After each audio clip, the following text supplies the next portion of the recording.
कड़क बात में आपका स्वागत है। मैं आपके साथ शबनम। बिहार के बाद झारखंड में खेल होने वाला है। सियासी हालात बिगड़ रहे हैं। राष्ट्रपति शासन लगने की मांग जोर पकड़ रही है, क्योंकि जमीन घोटाले में फंसे हेमंत सोरेन कभी भी गिरफ्तार हो सकते हैं। लेकिन उससे पहले भी चालाकी दिखाते हुए सोरेन अपनी पत्नी को सीएम बनाना चाहते हैं, जिससे ना तो गठबंधन खुश है, ना ही उनके परिवार के लोग। ऐसे में मौका देख बीजेपी ने भी चौंका मार दिया है, राष्ट्रपति शासन की मांग कर डाली है। तो मैं ये कह रहा हूँ कि ये जो सिचुएशन है, माननीय गवर्नर साहब से मेरा रिक्वेस्ट होगा कि उनको आर्टिकल 355 में जो है संविधान की जो धारा 355 है उसमें रिपोर्ट भेजनी चाहिए। और ये सही समय है, क्योंकि उनके भाई भी मुझसे बात कर चुके हैं, कल उनकी भाभी भी मेरे से बात कर रही हैं। वो सभी दुखी हैं कि ये पार्टी जो है शिबू सोरेन जी ने बनाई है, ये पार्टी दुर्गा सोरेन जी ने बनाई है। अपनी वाइफ को जो वो चार्ज देना चाहते हैं उससे कोई भी सहमत नहीं है, और भगौड़े की तरह वो वाइफ को जो है चार्ज दिलाने की कोशिश कर रहे हैं।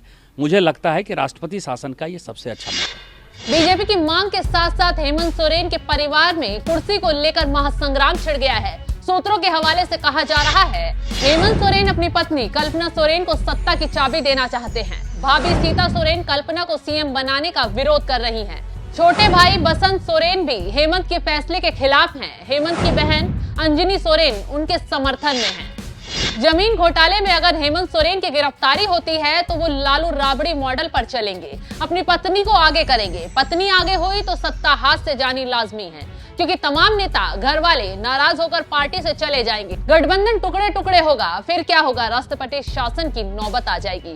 खैर, हेमंत सोरेन की पत्नी कल्पना को सीएम बनाने के संकेत कैसे मिले, तो ये भी बता देते हैं। पहला संकेत विधायकों की बैठक में शामिल हुई, दूसरा संकेत हेमंत सोरेन के बयान सामने आए, और तीसरा संकेत जेएमएम विधायक का इस्तीफा, सीट खाली करवाई गई। खैर, अब झारखंड में तेजी से बैठकें हो रही हैं, तमाम दल जुटे हुए हैं। ऐसे में बीजेपी ने अनुच्छेद 355 का झारखंड में पाठ पढ़ा दिया है। क्या है अनुच्छेद 355? संविधान का अनुच्छेद 355 केंद्र सरकार को खास पावर देता है, जिसके तहत वो राज्य में सरकार को बर्खास्त किए बिना कानून व्यवस्था को कंट्रोल करे, राज्य को बाहरी आक्रमण से बचाए और आंतरिक शांति को बनाए रखे।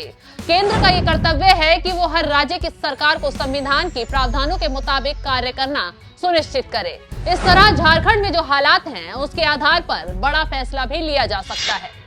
गिरफ्तारी से बचने के लिए हेमंत सोरेन ने तमाम हथकंडे अपनाए। 40 घंटे लापता रहे, लेकिन गिरफ्तारी की तलवार हटी नहीं। इसी बीच एक और खुलासा हो गया। दिल्ली के मुखिया अरविंद केजरीवाल की भी इस केस में एंट्री हो गई। दिल्ली के मुखिया अरविंद केजरीवाल के साथ मिलकर हेमंत सोरेन ने ऐसी घिनौनी हरकत कर डाली, जिसके खुलासे से न सिर्फ बीजेपी बल्कि ईडी अधिकारियों के भी होश उड़ गए।